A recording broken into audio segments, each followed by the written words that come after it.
Oh. Hey everyone, welcome to GardenFork.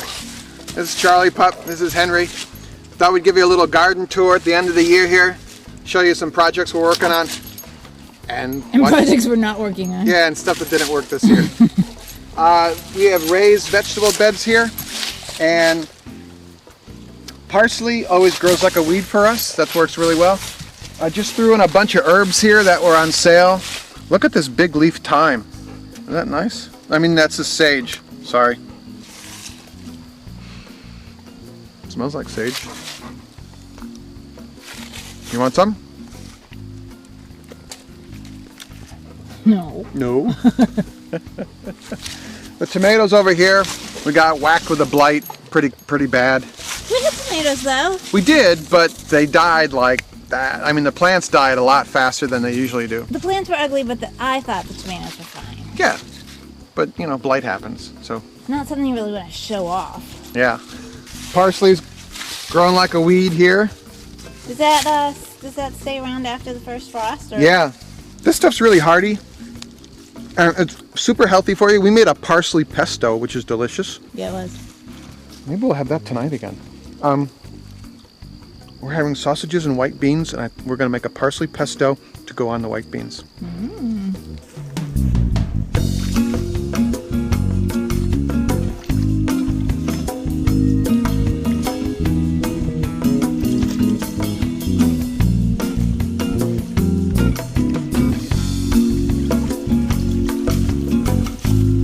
Brussels sprouts. A friend of mine gave me Brussels sprout plants. Beautiful color.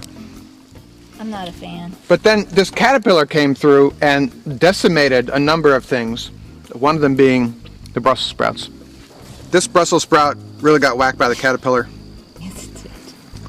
Did you eat any Brussels sprouts? No, we're going to eat them after the frost. This is kale that overwintered from last year and came back.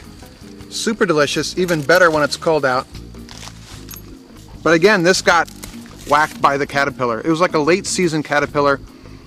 I saw one, and then like the next day, they'd eaten a ton of our plants. We're gonna take our rosemary, we're gonna dig it up and put it in the greenhouse.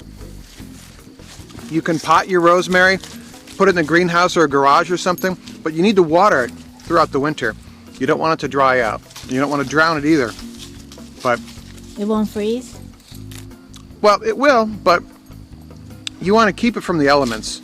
It's a Mediterranean plant, so in the northeast New England kind of weather, you got to protect it. Okay. I'm good at killing it. So. What's this other stuff? This is a different kind of sage. This one looks better. This is more of a traditional sage. I love kale. Score. There's still some renegade flowers. What else? We like a brown-eyed Susans that just kind of, I just let them grow in the beds. They come up and they look great. It's kind of like, just kind of happy surprise. These were our string beans, and we had a late crop of string beans. And they were beautiful. And then the deer ate them. And we rarely have problems with deer here. And like all of a sudden the deer took out our string beans, and they took all our apples. They're angry. Not happy. We just started feeding our bees some sugar syrup for the winter. We closed down the entrances, put mouse guards on. They're pretty healthy this year, but you always want to give them more. The bees are still bringing in pollen, and it's at the end of October up here, and I'm pretty amazed by that. But they're just banging away.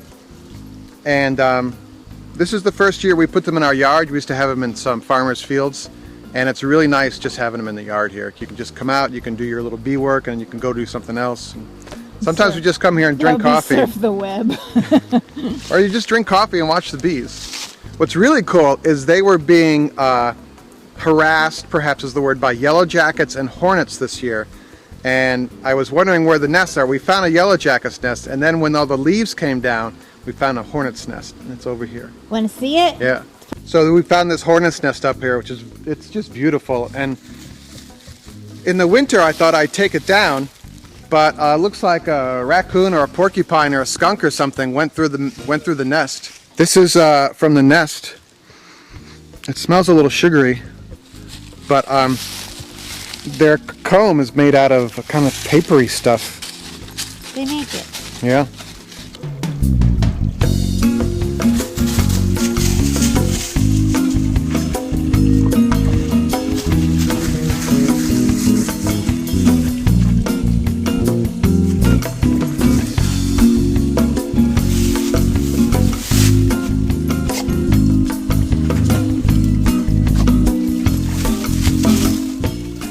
if you like the show, would you consider subscribing, hitting the subscribe button up there? I'd like that. In the kitchen here. The inside tour. Yeah. Garlic did pretty good this year. I think I left it in a little too long. You can see here where it starts to separate and the paper kind of falls off. That's what happens when you leave it in too long? Yeah, if you leave it in the ground too long, you're sometimes better to err on earlier rather than later because it can start to rot in the ground. But hey, it's garlic and it tastes good. We also grew some shallots this year. Not a giant crop, but nonetheless yummy. Winter squash. These are mini Hubbards. Regular Hubbard squash are much bigger, but you slice them in half. There's nothing mini about that. Yeah. Slice these in half, and you bake them in the oven, and then you can scoop out the flesh. After you bake it or before? After. I got this cool crock for fermenting, for making like coleslaw. At the Brooklyn Kitchen. It was pretty inexpensive too. So we'll be using more of these. You could put your iPhone in it and use it as a speaker. You can. Our apple crop was kind of a bust, but we went to Risk a Brick Orchard, got a bunch of apples. Theirs is not a bust. And then we got cider, in which we're making hard cider. When's that going to be ready? A couple weeks, but that's a GardenFork episode we're working on for you, is how to make hard cider. I'm thirsty. I've had some pretty good homemade cider. I'm hoping that this cider is better than the last time we did it. But if you want to watch the last time, you can click on the link here. It was interesting. New butcher block countertop. Oh yeah, where'd that green thing go? That's a new episode. It's going to take a while to edit because it was a lot of footage. Took a while to put this thing in. But we did it. 6 months. Count them. 6. It took a while to put it in, but it's done well. And it was relatively inexpensive as opposed to, these fancy countertops you can have made. No marble for us. Yeah. All right, there you go. Just a quick fall, winter garden tour of what we got going on here at the GardenFork TV home quarters. It's a new word. I always like to hear from you guys. You can send an email at eric@gardenfork.tv. You can sign up for our email newsletter. Send an email to news@gardenfork.tv, and you'll get a little auto response telling you how to do that. All right, we're on Google and Facebook and other whatever social networks there are, Pinterest, that kind of thing, Twitter, and let us know what you think. All right, make it a great day. I'll see you later. Happy fall. Happy fall. Happy tennis ball. They're all season tennis balls. Yeah.